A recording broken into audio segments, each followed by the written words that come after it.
여러분 안녕하십니까, 박영환입니다. 이 한국어 사전에 난데없다 이런 표현이 있습니다. 갑자기 불쑥 나타나서 어디서 왔는지 도통 알 수가 없다고 할 때 쓰는 말입니다. 12월 3일 윤석열 대통령의 비상계엄 선포가 그랬습니다. 난데없고 뜬금없고 느닷없어서 당황스러웠던 일이었죠. 자, 그 여파로 7년 만에 탄핵 정국이 시작이 됐습니다. 또 한국 보수는 침몰 직전에 타이타닉호 신세가 됐다, 이런 이 얘기도 나오고 있습니다. 자, 오늘 민방 특집 대담은 개혁적인 보수 정치인 그리고 보수 언론인 두 분 모시고 한국 보수의 미래에 대해서 함께 이야기를 나누어 보도록 하겠습니다. 자, 두 분 소개를 해드리겠습니다. 먼저 개혁신당 이준석 의원입니다. 반갑습니다. 네, 안녕하세요. 자, 그리고 권위 있는 보수의 언론인이시죠. 한국경제신문 경제부장, 논설실장, 주필까지 지내셨습니다. 정규재 주필님 모셨습니다. 반갑습니다. 안녕하세요. 네, 안녕하세요. 자, 이게 운명의 12월 3일이었습니다. 이제 실패가 예견된 비상계엄이었는데 이제 보수 진영은 두 번째 탄핵의 수렁에 빠지게 됐습니다. 자, 정주필님, 어디서 무엇이 잘못된 걸까요? 궁금하죠? 네. 저도 무척이나 궁금합니다. 근데 보수 진영 전체가 소위 지난 수년 동안에 보수는 원래 아스팔트 이런 거 싫어하는 조직인데 어쩌다 보수 진영에서 아스팔트에 자주 나타나게 됐어요. 그러면서 보수 진영에서 묘한 그 기류들이 생겨서 최근에는 보수 진영 전체가 무슨 부정선거라든가 네. 5.18 광수라든가 이런 소위 음모론에 굉장히 그 매몰하는 그런 현상들을 보였거든요. 근데 음모론이라는 것은 기본적으로 약간의 그 병리학적으로 얘기하면 망상장애입니다. 네. 말하자면 내 머릿속에 칩이 있다 뭐 이런 거거든요. 근데 이제 보수 집단 전체적으로 아마 비중으로 따지면 그렇게 많지 않을 텐데 한 5% 될까요? 그런데 또 어떤 뭐 그런 거 되는 굉장히 활동적인 보수 일부에서 그런 망상장애 현상이 나타났고 대통령까지 전염이 됐고 용산 일부가 또는 군부 일부가 전염이 되면서 아주 국민들이 흔히 뭐 그날 많은 카톡들이나 페북 같은 데서 그냥 논평이 한마디죠. 미쳤다 이런 논평이 나올 지경의 그런 반응들이 나왔습니다. 그런데 보수 일각에서도 미스테리하다. 왜 이런 망상장애적 행동을 보이게 되었을까 하는 것은 지금도 미스터리죠. 예. 아마 수사가 다 끝나봐야 네. 아마 진상이 좀 나올 것 같습니다. 이준석 의원은 어떻게 보셨어요? 저는 사실 제가 2011년, 12년부터 정치를 시작하면서 사실 그때부터 보수는 변하기 위한 여러 가지 도전을 했어야 된다 이렇게 생각합니다. 사실 보수가 제가 20대를 겪으면서 느꼈던 그 보수의 수적 우위성이라는 것이 상실되기 시작했거든요. 예. 이제 민주화 세대가 50대, 60대가 되는 나이가 되면서 사회의 중심에 이끄는 위치에 민주화 운동 했던 분들의 자리가 많이 생기고 그러다 보면은 사회를 이끌어가는 세력이 그쪽이 된 겁니다. 그런데 아직까지도 과거의 관성처럼 보수가 뭉치기만 하면 이길 수 있어. 그러니까 뭉치는 것에 대해서 거부하는 사람은 배신자야. 이런 담론이라든지 아니면은 왜 우리가 변해야 되지? 변하지 않고 똘똘 뭉쳐 있기만 하면은 우리는 항상 이길 수 있어. 이것도 하나의 또 망상이죠. 왜냐? 현실의 변화를 전혀 받아들이지 않으니까요. 근데 이 과정 속에서 변화를 시도했던 사람들이 많이 쓰러져 갔던 겁니다. 저는 그래서 지금 그것의 결과로 보수는 허리가 끊겨버렸습니다. 예를 들어서 지금 60대 이상의 그런 강경한 보수 성향의 사람들과 자유적인 성향을 가진 20대, 30대 그런 젊은 보수들이 원래는 그때 세대 결합을 통해서 지난 대선까지만 해도 뭉쳐 있었는데 이것을 선거 끝난 다음에 배척하기 시작하면서 결국엔 이제는 다시 이어붙일 수 없는 상황까지 온 것이 아닌가. 지금의 젊은 보수들은요, 이 계엄이라는 걸 절대 받아들이지 못합니다. 공부할 때부터, 교과서에서부터 이런 것들을 배워왔기 때문에 계엄에 대해 가지고는 태생적인 이질감이 있는 것인데 이거를 대통령이 들고 나왔다? 이어붙일 수 없는 단계에 온 겁니다.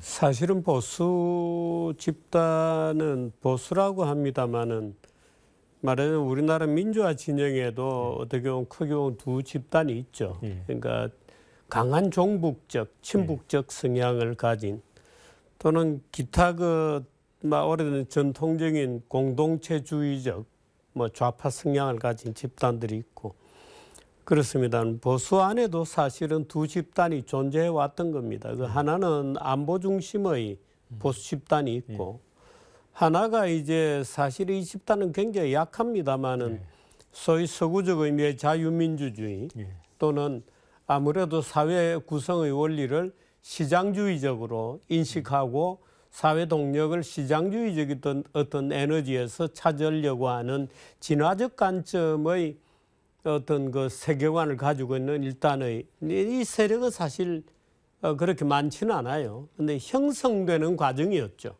형성되는 과정이었는데 형성되는 과정에서 말하자면 이번에 어떤 의미로 사고를 친 보수다 이렇게 본다면 안보 보수 진영에서 사고를 친 겁니다.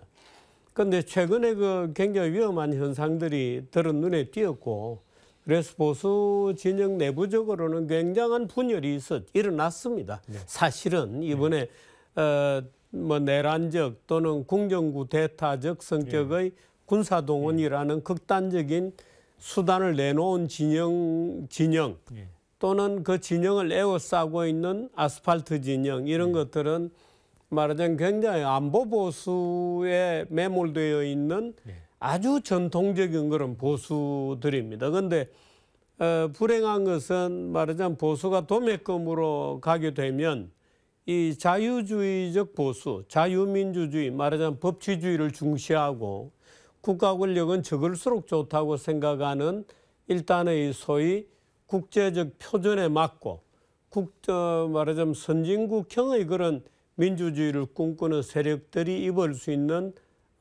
충격이나 피해 이런 것들이 이제 걱정되는 그런 국면이죠. 그래서 지금 우리가 눈앞에 보이는 소위 윤석열 대통령을 옹호하거나 그를 지켜야 된다거나 이렇게 주장하는 보수들은 굉장히 오래 뿌리가 있는 안보 보수의 어떤 흐름 위에 있는 거다 이렇게 이해하시는 것이 좋을 거예요. 그래서 윤석열 대통령이 보수라고 볼 수 있는 건지 예를 들어 300년 전 인물이었던 에드먼드 버크 얘기에 따르면 널리 합의된 지혜 이런 걸 존중하는 게 기본적인 보수거든요. 이 의원님은 어떻게 보세요? 저는 윤석열 대통령이야말로 보수의 철학에 대한 결핍이 어느 정도 존재했다 이런 생각을 합니다. 보수든 아니면 진보든 본인이 어떤 철학을 가지고 행동하는 사람은 실제 내가 보수요, 내가 진보요 이렇게 말을 많이 하지 않습니다.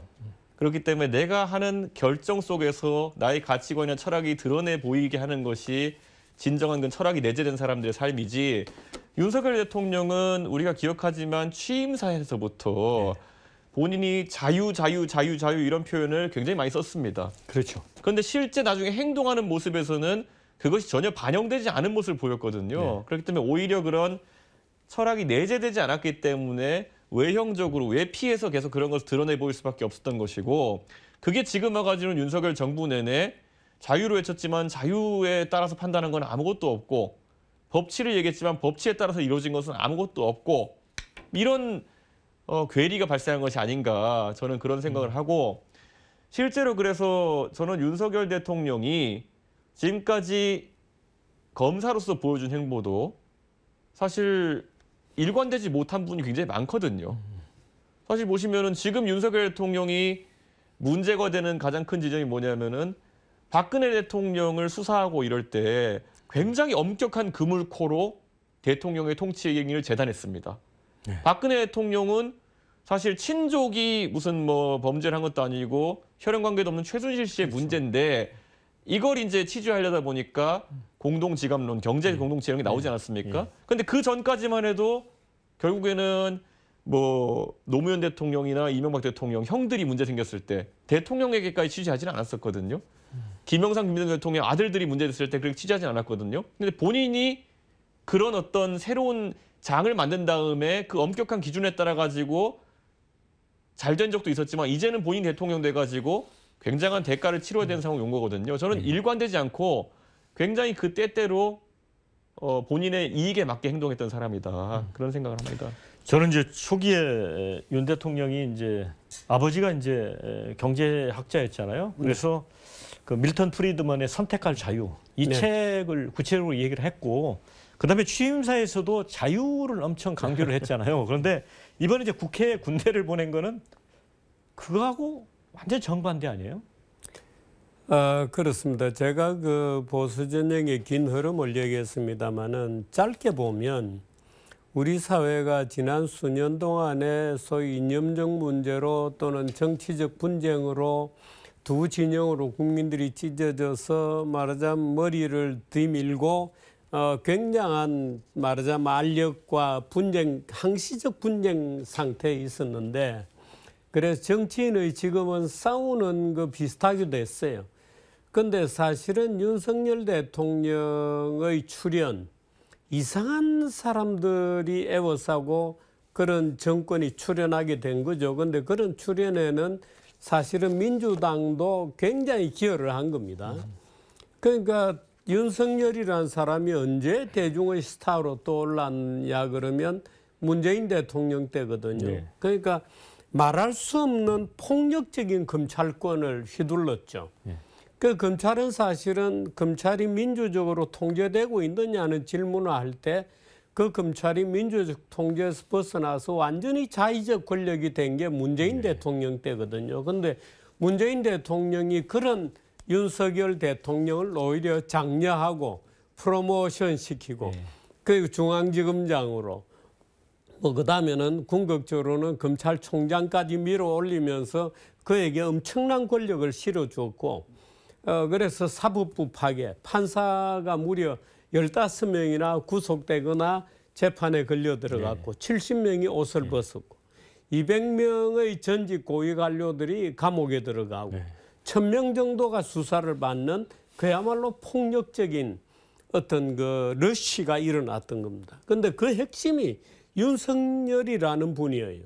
그런데 이 윤석열이 검찰총장이 가장 놀라운 점은 보수가 오히려 그 사람을 선택해서 지도자로 선택했다는 거죠. 저는 그게 보수의 정말 씻을 수 없는 치명적 오류였다고, 앞으로도 그런 오류가 있어서는 안 된다고 봅니다마는, 그런 어떤 창난적 상태 속에서의 윤석열을 보수가 지도자로 픽업한 거 놀라운 일이었죠. 그때 저는 윤석열은 도저히 안 된다고 대선을 포기하겠다 이렇게 선언하고 그런 해프닝도 있었습니다마는, 그때부터 모든 것이 뒤죽박죽이 되고 보수는 그야말로 이념적 어떤 회절의 길을 걸어가기 시작한 거죠. 이상한 일이 일어난 겁니다. 저는 제가 한마디만 보태자면은 사실 방금 정규일 주필 말씀하신 것 중에 윤석열 대통령이 검사로서 인기를 끌고 그것 때문에 이제 대중적으로 대통령 갈 수 있었을지 모르지만은 그 이후에 대통령이 된 다음에 대통령으로서의 수많은 책무를 망각한 다음에 그 기형적인 권력을 즐기는 데만 취해 있었다. 이 지적은 해야 될 것 같아요. 왜냐하면 우리가 지금까지 대통령들 많은 대통령 겪어봤지만은 국가 원수의 자리에 오르는 순간 책임감이 다 생기게 되어 있습니다. 그래서 예를 들어서 뭐 예전에 군인 출신 대통령 하신 분들 중에 보면은 본인은 군인으로 살아왔지만은 대통령이 되면은 오히려 산업화나 경제 발전에 내가 매진해야겠다. 기존에 살아온 길과 다른 길을 걷겠다 생각할 때 그들이 평가할 지점이 생기는 거거든요. 예를 들어 김대중 대통령께서도 평생 민주화의 지도자의 길로 살아오시면서 사실 민주 진보 진영에서 큰 역할을 하셨지만은 IMF라는 국가적 위기 상황을 맞아가지고는 그것과 무관하게 관료들과 소통이라는 걸 통해 가지고 국제적 기준에 맞게 나라를 변화시키려고 노력했고, 그게 바로 김대중 대통령이 평가받는 지점인 거거든요. 근데 저는 이런 부분에 대해 가지고 윤석열 대통령은 공적 의식이 약했다는 생각이 듭니다. 내가 비록 검사로서 사람 치면서 수사하고 감옥 보내면서 환호받았던 사람이지만은 여소야대의 상황에 직면했다. 아니면 내가 대통령으로 통치해야 된다. 그럼 나라를 살리기 위해 가지고는 야당하고도 대화할 자세가 되어 있어야 되는 거고, 그랬어야죠. 그렇게 됐어야 되는 건데 저는 그거 의식이 전혀 없고 또 저 사람 감옥 보내는 거, 저 사람 또 대립하는 거로 내가 잘할 수 있다? 저는요. 거부권을 그렇게 남발하겠다고 윤석열 대통령이 생각한 순간 거부권이란 게 뭡니까? 저들이 하고 싶은 것을 내가 막아세우는 권한이지만은 반대로 그걸 쓰기 시작하면은 내가 하고 싶은 것을 할 수 있는 길도 막혀버리는 겁니다. 그렇죠. 그런데 그것을 대통령이 선택했다는 거 대립구도 속에서 아니면 사람 잡아넣는 것 속에서 성장했던 사람이기 때문에 그 한계성을 극복하는 또 다른 길을 선택한 게 아니라 하던 대로 관성대로 국민들이 이렇게 하면 박수 쳐주더라. 이 관성으로 가서 지금 이 지경에 이른 게 아닌가 생각합니다. 이번에 이 사태는 사실 분석해 볼 지점들이 굉장히 많아요. 네. 근데 지금 우리는 이제 보수 진영이 왜 그런 일을 벌이게 되었는가 하는 점을 얘기하고 있습니다. 근데 보수 진영과 진보 진영이 나누어서 극단적인 투쟁을 했기 때문에 생겨난 오류일 가능성이 있습니다. 보수 진영의 어떤 창난적 상태가 예를 들면 극단적으로 싸우다 보니까 지나간 역사에서 누구라도 우리 진영이었기만 하면 면책하고 용서하고 끌어안는 겁니다.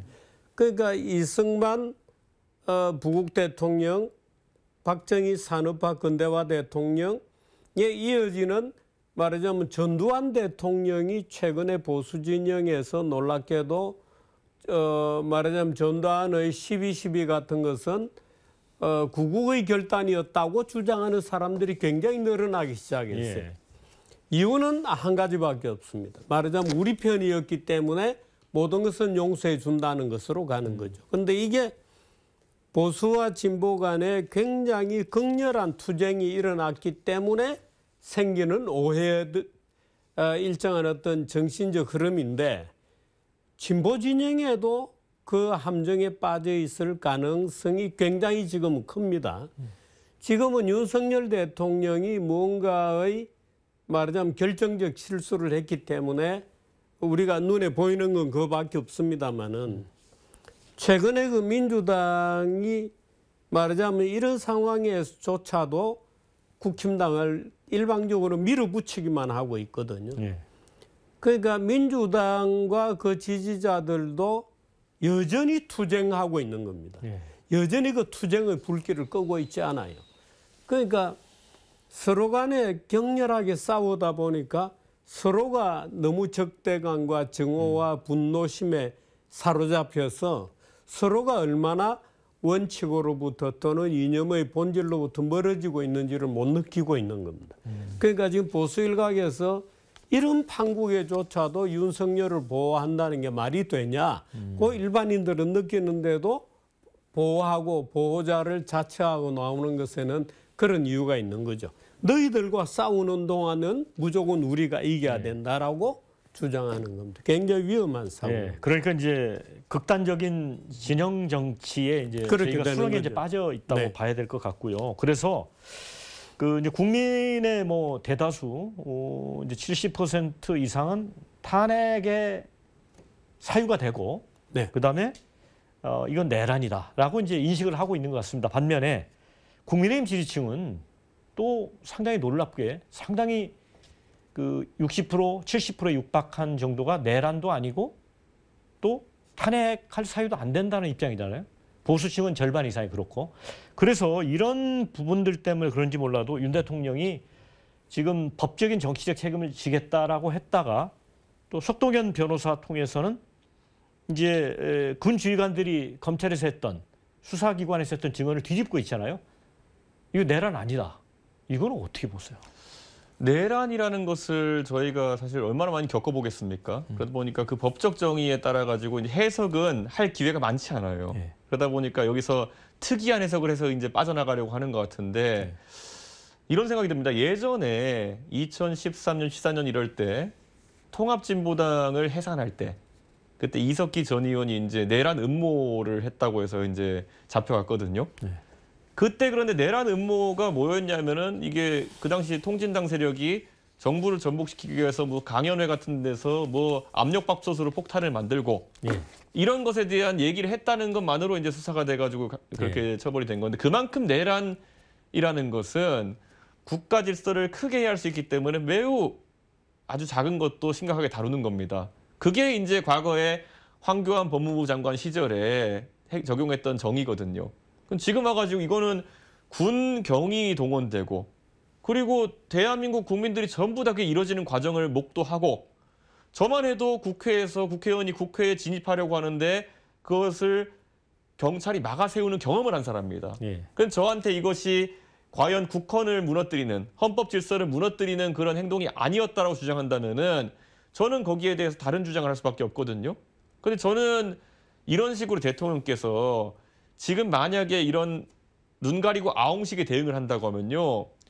스타 검사 윤석열 또는 법률가 윤석열의 지금까지 행적 또한 전부 다 부정당하고 의심받을 수밖에 없는 겁니다. 지금까지 아까 말했던 것처럼 박근혜 대통령 수사할 때 윤석열 한동훈조가 얼마나 법조항을 엄격하게 다뤄가지고 직권남용 이런 거 엄청나게 적용해서 아까 정규 씨 말씀하신 것처럼 1000명 가까운 사람을 수사하고 그중에 사람들이 모욕감을 느껴가지고 스스로 목숨을 끊은 분이 있을 정도로까지 그렇게까지 수사를 했거든요. 예. 그러면 대통령은 저렇게 말하면 안 되는 겁니다. 지금 만약에 윤석열 대통령이 본인이 내란죄 수사하는 검사였다? 저분 성격이에요. 신나가지고 수사 엄격하게 하고 매일 브리핑하고 그렇게 했을 겁니다. 근데 왜 본인한테는 엄격하지 못한 거냐 지적할 수밖에 없죠. 이렇습니다. 석동현 변호사도 그렇고 아마 윤 대통령 본인이 그런 주장을 하고 있을 거예요. 예. 김용희 씨도 그 비슷한 주장을 하면서 예. 말하자면 진술 거부를 하고 예. 있다고 들었습니다만은 이 석동현 변호사가 이런 말을 했습니다. 이게 대통령의 얘기다 하는 것을 전제로 정권을 잡고 있는데 무슨 정권 찬탈의 내란을 하느냐 예. 이렇게 얘기를 했는데 참으로 그분들의 생각이 가소로운 것은 민주정부라고 하는 것은 국헌이라고 하는 것은 우리나라의 권력을 사무권으로 분리해 놓은 제도입니다. 그러니까 정권을 잡고 있다는 말이 사무권을 다 잡고 있는 건 아니에요. 그러니까 행정 권력을 잡고 있는 자가 국회 권력에 대해서 말하자면 능멸하는 행위를 했죠. 그러니까 그 국헌문란의 행위입니다.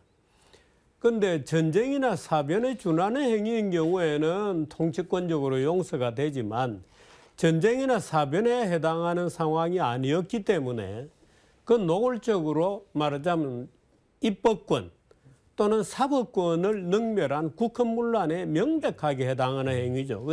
그건 사실 설명이 필요 없는 행위인데 이제 정권을 잡고 있는 자가 왜 정권을 찬탈하려고 하는 말장난을 가지고 일부 사람들을 혼란케 하고 있는 말장난에 불과한 거죠.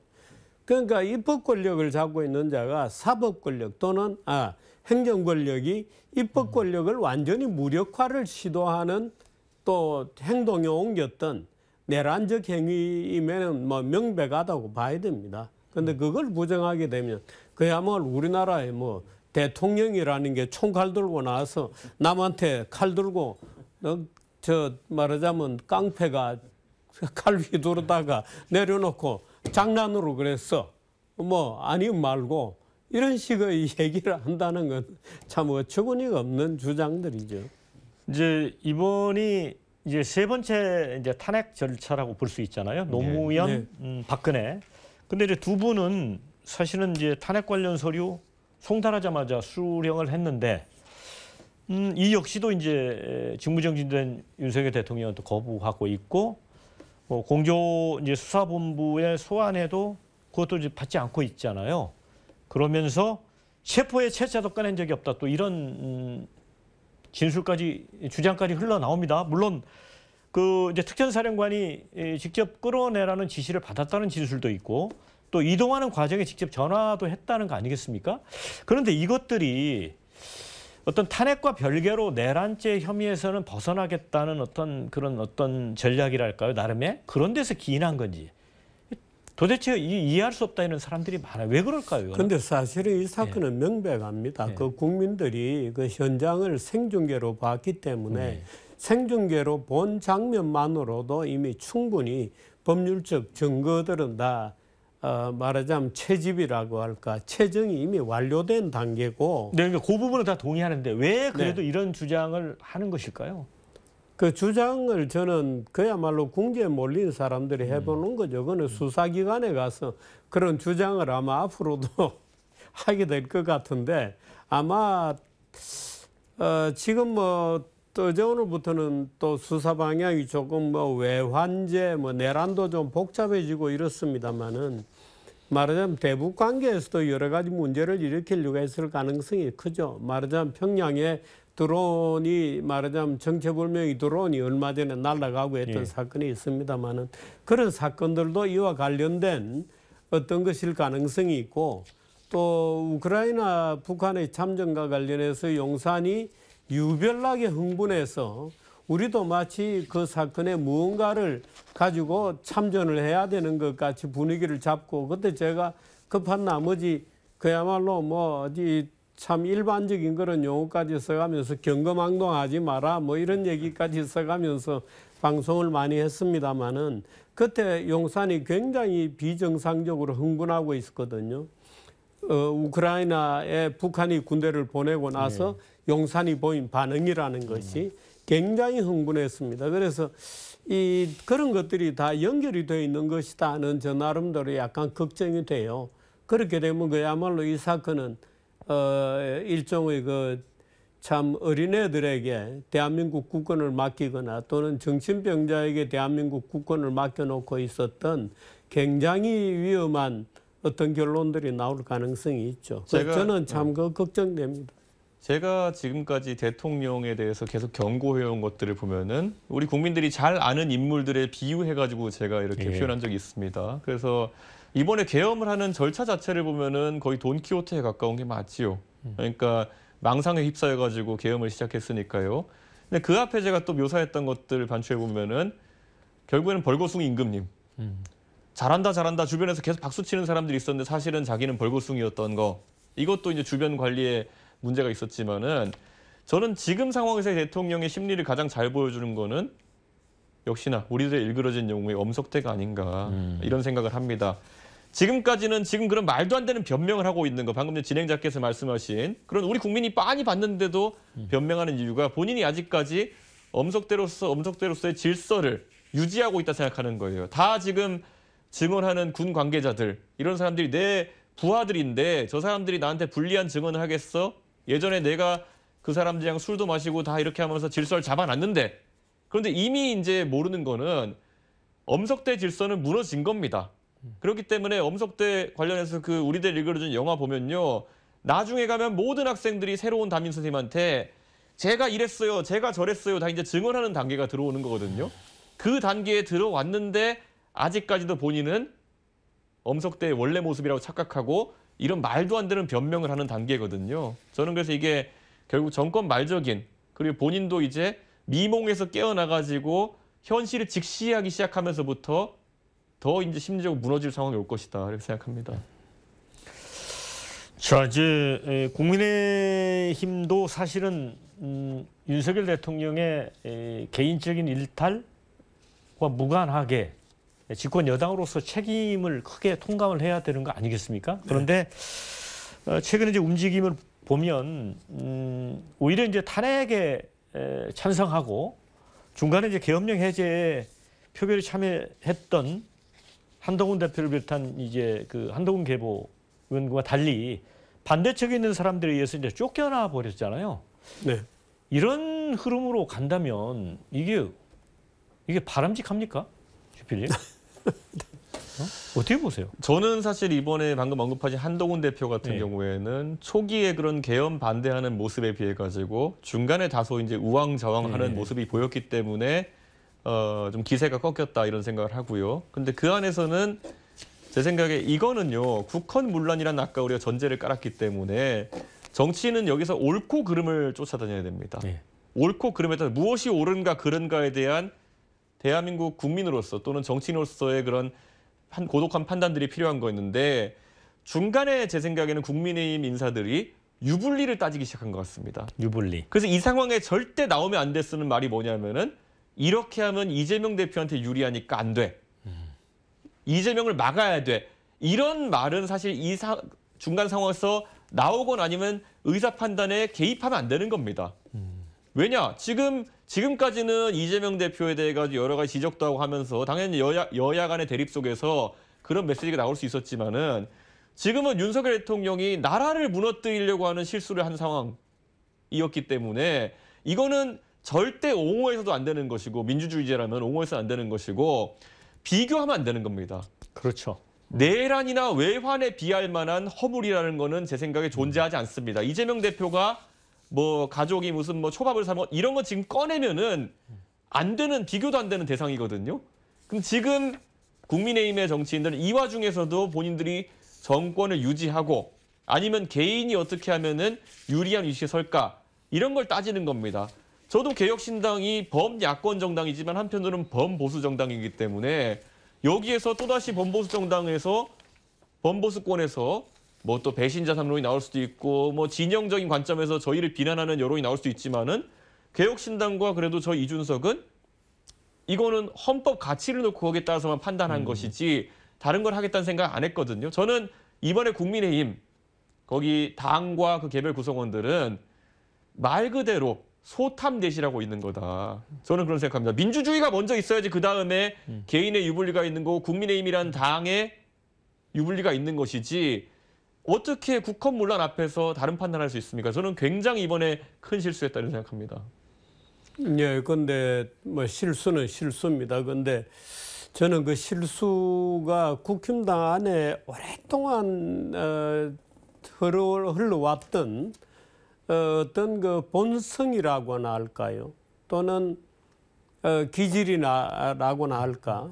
그게 드러나는 과정이었다고 봐요. 그래서 국힘당은 저런 과정을 통해서 이제 어떤 면으로 볼 때는 역사의 무대에서 내려서는 과정이거나 또는 그야말로 소수 지역 정당으로 내려가는 어떤 과정이라고 봅니다. 그래서 지금 예를 들어서 저는 국힘당이 그동안에는 잘하건 잘못하건 간에 민주당과 국힘당이 정치의 중앙 무대를 장악하고 서로가 바톤 타치를 해가면서 지내왔는데 이제 국힘당이 소멸되는 단계이거나 아주 작은 지역 정당으로 말하자면 TK 정당으로 물러서는 일련의 과정이다. 왜? 국회의원들 개개인이 말하자면 당론이 없으면 투표를 못하고 말하자면 이 공천이 없으면은 말하자면 밑바닥에 내려가서 스스로 국회의원이 되어 기어 올라오는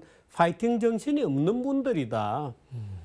예를 들어 대표적으로 뭐 정진석 비서실장부터가 그런 분이고 대구에서 뭐 말하자면 여러 분들이 다 그런 분들이어서 이 말하자면 이런 상황에서조차도 선악의 또는 옳고 그름의 판단이 중앙에서 내려와야 돼요.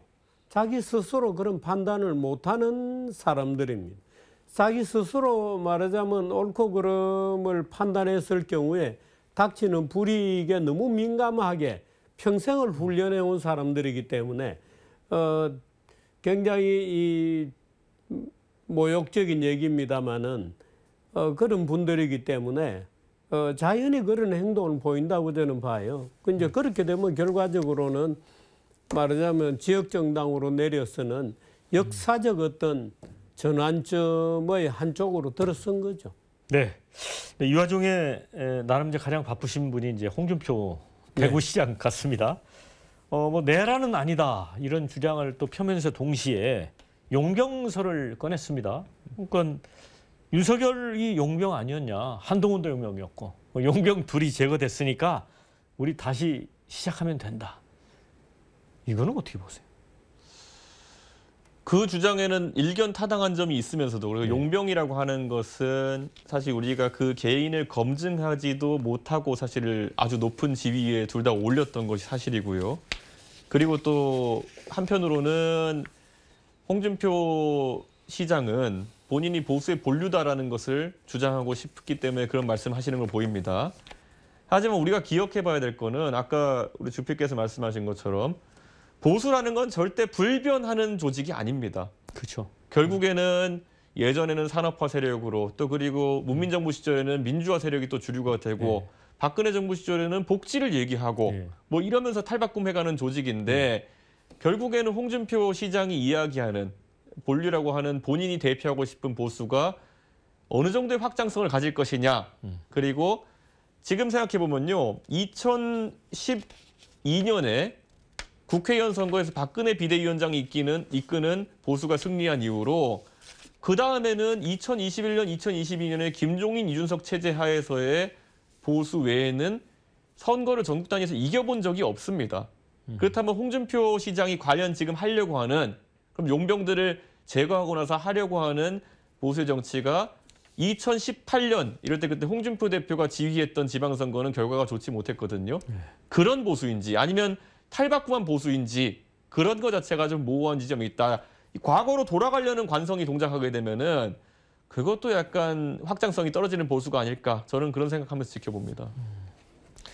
근데 국민의힘 당 지도부가 이제 2년 반 만에 12번 바뀌었다는 거 아닙니까? 여기 이제 이준석 의원도 이제 그런 피해자 중에 한 분인데 자, 그런데 또 놀라운 사실은 친윤이라고 하는 세력이 이번에 이제 대통령 탄핵 과정에서도 보면 여전히 똘똘 뭉치고 어떤 세력을 형성하고 있거든요, 주필리. 네. 이건 어떻게 봐야 됩니까? 그게 이제 국힘당의 핵심으로 남아 있는 사람들입니다. 저는 역사의 잔존물들이다 이렇게 봅니다. 지금 뭐 현역이라고는 명패는 현역입니다만은 긴 역사로 보면 아마 거의 잔존물이 될 거다. 이렇게 봅니다만은 이번에 명분도 놓치고 그분들이 생각하는 실리는 지역의 사수일 텐데 지역구에서 어느 정도 재생산 능력이 있는지는 모르겠습니다만은 아마도 TK 일부 당 경상북도 일부를 지배하는 그런 당으로 내렸을 가능성이 저는 굉장히 크다고 봅니다. 이제 만천하의 모든 진실이 드러난 상태다. 그래서 그 이권 집단으로서의 또는 부패 집단으로서의 지역과 연결된 강고한 어떤 기성의 벌써 우리는 사라진 줄 알았던 말하자면 부패 보수당의 모습을 지금 다시 목도하고 있는 것일 뿐이죠. 네. 그러니까 아마 저 당이 사라져야 또는 아주 지역당으로 내려앉고 나면 어떤 정치 모양이 될지 굉장히 궁금합니다만은 아직까지 말하자면 자유와 시장에 기반한 우리가 기대하는 그런 가치정당으로서의 보수당, 우리가 상상하는 원래 모습으로서의 보수당은 제대로 말하자면 빌드업 되지 않은 상태거든요. 그래서 이 말하자면 어떤 정당이 물론 많은 장애, 법적 장애도 있고 현실적 장애도 있습니다만은 새로운 보수를 만들어내느냐의 성공의 속도가 저 사람들이 역사의 뒤편으로 이제는 잔존물로서 처리가 되느냐 하는 속도하고 맞물려 갈 겁니다. 저는 그렇게 봅니다. 저는 대한민국 정치가 다시 한번 말하지만은 서로 간에 상호 간에 복수를 하면서 정권을 주고받는 상황이 되면은 영원히 발전할 수 없다라는 생각인데요. 이명박 대통령이 가장 잘못한 게 뭡니까? 공천학살로 친박계를 다 학살하고 보수 진영을 자신이 오롯이 갖겠다라는 그 불필요한 사족에 가까운 욕심 때문에 결국에는 본인이 약한 위치로 간 거거든요. 그 외에도 문재인 대통령도 보십시오. 그때 탄핵 이후에 탄핵 대선에서 당선돼서 지지율이 70% 80% 달했으면은 그 동력을 바탕으로 대한민국 사회를 개혁하는 곳에 매진했으면은 아마 문재인 정부는 지금과 다르게 약간 기록되고 있을 가능성이 높습니다. 그런데 거기서 윤석열 한동주를 이용해가지고 사실상의 복수에 나섰던 거거든요. 이른바 적폐청산. 그렇죠. 네. 그러고 나니까 결국에는 그게 또 보수 진영의 반작용. 극렬한 그런 반대를 사게 되고 결국에는 또 5년 만에 정권을 내주지 않았습니까? 윤석열 대통령 지금 또 결국에는 이재명 대표 수사한다 이런다 하면서 결국에는 그런 극렬한 반감을 사고 있는 거고 저는 지금 거기에 따라서 저 소위 윤핵관 또는 친윤이라는 사람들이 자기들 개인은 두려움을 느끼고 있을 수 있습니다. 우리가 해놓은 게 있는데 네. 우리가 정권을 잃으면은 당할 게 있다고 생각할지 모르겠는데요. 저는 국민들이 다 보고 있는 겁니다. 저렇게 내란에 준하는 사태가 일어났는데도 그런 본인들의 유불리 때문에 자꾸 시간을 지체시키고 이런 걸 옹호하려 든다? 그러면 반작용은 어떤 일이 생기냐면요. 국민들이 야 쟤네 진짜 나중에 한번 손봐줘야 될 것 같다. 라는 일이 생기게 되면 그들이 가장 싫어하는 오히려 그럼 가장 손봐주기 좋은 사람이 누구냐 하면은 가장 척을 많이 진 사람을 뽑는 방향으로 갈 수밖에 없는 겁니다. 네. 근데 그거는 대한민국을 위해서 또 안 좋은 것이 대선이라 그러면 미래 비전을 놓고 예. 어떻게 해야 되느냐의 경쟁인데 누가 가장 확실하게 손봐줄 사람이냐 이런 거 갖고 또 대선 치르게 되면요. 그 자체로 대한민국의 비극입니다. 그래서 빨리 윤핵관과 친윤들은 본인들이 물러날 때임을 알고 물러나고 정상적인 대한민국의 미래 문제를 가지고 대통령 선거를 치를 수 있도록 공간을 만드는 게 오히려 그들이 해야 될 일이다 이렇게 생각합니다. 만일에 홍준표 대구시장이 이번에 그 계엄을 옹호하고 예. 저는 참 깜짝 놀라고 있습니다만은 그것도 작은 계산 때문에 그럴까요? 계산이 있는데 그게 이 대구 분들은 오해가 없으시기를 바랍니다만은 대구에 내려가 있는 탓입니다. 아하. 그러니까 이분이 늘 대구에서 그런 얘기만 듣고 있는 거죠, 지금. 근데 이분이 당 안에서 그동안 늘 좋은 표현으로 매버릭이었거든요. 말하자면 당 안에 주류가 아니었습니다. 네. 그러니까 이 주류를 확보하고 없는 것이 자기의 정치적 진로를 위해서 너무나 절박한 거예요. 근데 이번에 그 주류를 업을 수 있는 절호의 기회다고 잘못 판단하는 거죠. 지금은 사실은 국민을 보고 국민의 대의를 보고 스탠스를 잡아야 되는데 아마 지금 계속 대구에 있다 보니까 뭔가 지금 이분이 착각하고 있는 거예요. 그 본인은 서울로 또 이사하겠다고 지금 이제 사실상 대권 도전 의지를 밝힌 상태인데 만일에 서울 와서 이분 저분을 만나보면 아마 아차 하는 생각을 하게 될지도 모르죠.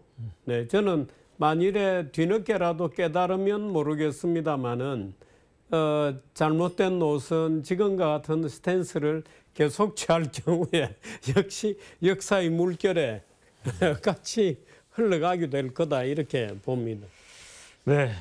이제 그 이 탄핵 국면을 이제 거치면서 국민들이 이제 굉장히 피곤함도 느끼고 뭐 불안감도 있고 이러는데 이 진짜 탄핵의 강을 이제 국민의힘만 건너서는 안 되고 우리 정치가 이제 이 탄핵의 강을 건너야 될 것 같거든요. 아까 이준석 의원 말씀해 주신 것처럼 대한민국이 왼쪽으로 치우쳤다 오른쪽으로 갔다. 그 앞으로 못 나가고 그런 있죠. 상황에서 머무는 게 아니라 이제 앞으로 나가야 될 거 아니에요. 그래서 만약에 이제 탄핵이 인용이 된다면 이제 조기 대선이 열릴 것 같고 그래서 이 과정에서 우리가 어떤 리더십을 선택하느냐 하는 부분이 굉장히 중요할 것 같아요. 그렇죠? 저는 냉정하게 제가 말씀드리자면요. 선거판에서 가장 이제 잘 먹히는 그거가 국민 여러분 굉장히 화나셨죠. 저희가 복수하겠습니다. 이런 메시지를 내는 게 제일 쉽거든요. 예. 그런데 사실 그런 메시지가 나오면은 저는 강하게 배척해야 된다, 국민들이. 그런 생각합니다. 지금 대한민국에서 한 번도 경험하지 못한 일들이 일어나고 있는 것이 저 보십시오.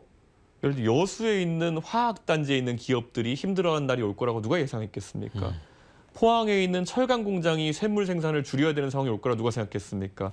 메모리 반도체에서 우리가 다른 회사들에게 밀릴 수 있다. 그리고 파운드리에서 우리가 주류로 치고 나가지 못하고 이런 것들을 예상했던 시기가 없었습니다, 지금까지. 그런데 이런 것들이 현실화되고 있는데 지금 또 만약에 복수나 이런 것들을 모토로 삼고 있는 사람이 아니면 그런 걸 잘할 것 같은 사람이 정권을 잡게 되면은 우리는 문재인 정부, 아까 말했던 이명박 정부의 숙청 이런 것들을 다시 반복하게 되는 상황이 생기는 거거든요. 저는 제가 사실 미국에서 유학하고 와가지고 그 세계 많은 사람들이 공통으로 쓰는 페이스북이라는 공간에 제 대학교 때 친구들도 많이 있고 또 이 한국에 있는 또 친구들도 많이 있고 한데 정말 그 둘이 얘기하는 궤가 다릅니다.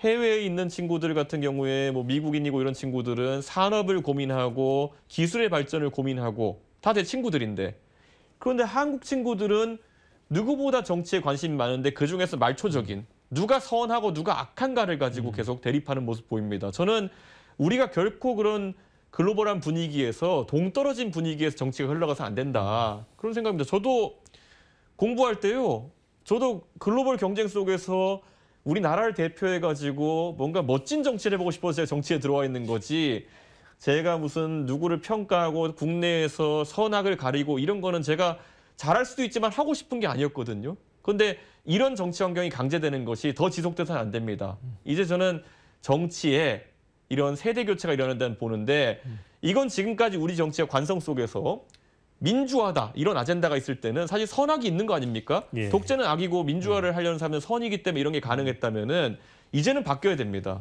그리고 그런 것들이 이번 다가오는 조기 대선에서 저는 꼭 선거 문화의 변화 이런 것들이 일어나야지 우리가 전 세계의 어떤 분위기의 조류에 맞춰갈 수 있다는 생각을 합니다. 그러니까 이제 국민의힘에서 조기 대선 치른다면 이재명 포비아는 꺼내지 말라 이런 얘기 같아요. 먹히지도 않겠지만. 지금 사실은 사실 여러 가지 이제 우리 사회를 재구성하는 노력들이 필요하죠. 대통령이 2명이나 탄핵당하고 있다는 것은 보수 대통령 2명이라는 것보다는 예. 대통령제 자체, 예. 지금 대한민국 사람들이 자기의 대통령을 통해서 뭔가 국가의 번영이나 발전을 만들어내는 시스템이 작동하느냐는 문제거든요. 네. 그 작동 안 하고 있다는 게 지금 증명이 된 셈이죠. 그런데 그렇다고 해서 그럼 국민들이 대통령을 뽑는 이 재미난 일을 포기하겠느냐 이겁니다. 그런데 국민들이 사실은 정치를 욕하면서도 상대 진영을 욕하고 비난하고 증오하고 적개심을 느끼면서 굉장한 짜릿함을 느끼고 있다. 이렇게 되면 이거는 더 이상 곤란하죠. 그건 문제는 지금 대한민국이 자본도 빠져나가고 말하자면 인재도 빠져나가는 굉장히 심각한 국면에 있다는 것을 우리 국민들이 좀 느끼고, 사실은 지금 우리 이웃들을 보더라도 말하자면 어느 집에 그 머리 좋은 애들은 다 지금 미국 가 있습니다. 머리 좋은 애들 이제 뭐 공부하고 돌아온 이 대표 같은 분들도 있습니다만은 머리 좋은 애들은 다 미국 간다. 돈 좀 있는 사람들은 어떻든 미국에 뭔가라도 하나 얻어놓고 재산의 상당 부분이 올라가고 있다는 것도 우리가 느끼거든요. 이대로 정치를 계속하다가는 주저앉는다는 것을 어떻든 국민들이 좀 느꼈으면 좋겠습니다. 그래서 뭔가 이 길을 찾을 수 있도록 뭐 짧은 조기 대선 뭐 이런 말이 나오는 국면입니다만은 그 점을 잊지 말아야 될 것 같습니다. 자, 이제 마쳐야 될 시간이 다 됐어요. 두 분에게 한 1분 정도씩 좀 시간을 드리겠습니다. 그러니까 못다한 말씀 우리 민방 시청자들께 좀 부탁을 드리겠습니다. 먼저 이준석 의원요. 예, 우리 민방을 시청하시는 많은 시청자분들께 이 말씀은 드리고 싶습니다. 사실 정치가 지금까지 삶의 문제를 해결해 오는데 소홀해 왔습니다. 그 안에 정치인들이 비겁했기 때문이기도 하고요. 국가보다는 개인의 유불리를 많이 따져가지고 판단했기 때문이 아닐까 이렇게 생각합니다. 근데 또 역설적으로 그 사람들을 뽑아낸 것은 지금의 선거제도와 그리고 우리 유권자들의 선택이었습니다. 그래서 앞으로 조금 다른 기준으로 유권자분들께서 정치인에 대해 판단하시고 골라주시길 제가 부탁드리겠습니다. 누가 미래를 더 살필 수 있는지, 누가 미래를 더 고민하는지, 과거를 재단하는 것이 아니라 미래에 대한 관점을 가진 사람들에게 좀 더 관심 가져주시면은 정치가 변하고 그를 통해 대한민국이 바뀔 거라고 생각합니다. 네, 정기재 대표님. 사실은 이번 여러 가지 정치적인 지금 어려움은 87년도에 우리가 직선제 개헌을 하고 쭉 진행해 왔던 소위 87 체제의 어떻게 보면 교통사고다 이렇게도 볼 수 있습니다. 그래서 사실은 근본적인 어떤 혁신들이 많이 필요한데 지금 이 근본적인 혁신이 어디 우리 정치 아젠다에 들었을 구멍은 없거든요. 그 여지도 적습니다. 그래서 국민들이 어떻든 보고 정치적 어떤 말하자면 자기 속에 있는 적개심이라든가 상대방에 대한 증오라든가 이런 것을 내려놓을 수 있는 좀 훈련들을 조금씩 해야 되지 않나. 오로지 국민에게 달린 것인데 문제는 우리가 기존의 어떤 정치적 쟁패를 뒤로하고 새로운 단계로 좀 나갔으면 하는 열망을 우리 국민들이 얼마나 가져주느냐에 따라 달린 거죠. 네. 최근 이제 계엄 정국, 탄핵 정국 속에 국민의힘 당원 8,000명 탈당을 했고요. 영남에서도 한 2,000명 이상이 빠져나갔다고 합니다. 어쨌든 보수 진영으로서는 이제 절체절명의 위기의 순간이고요. 위기 속에 또 기회가 있다는 얘기도 있습니다. 어떤 변화를 할지 좀 기대를 해봐야 될 것 같고요. 오늘 두 분과의 대담은 좀 여기서 마무리 지어야 될 것 같습니다. 자, 저는 다음 시간에 찾아뵙도록 하겠습니다. 자, 수고하셨습니다. 네, 예, 고맙습니다. 네.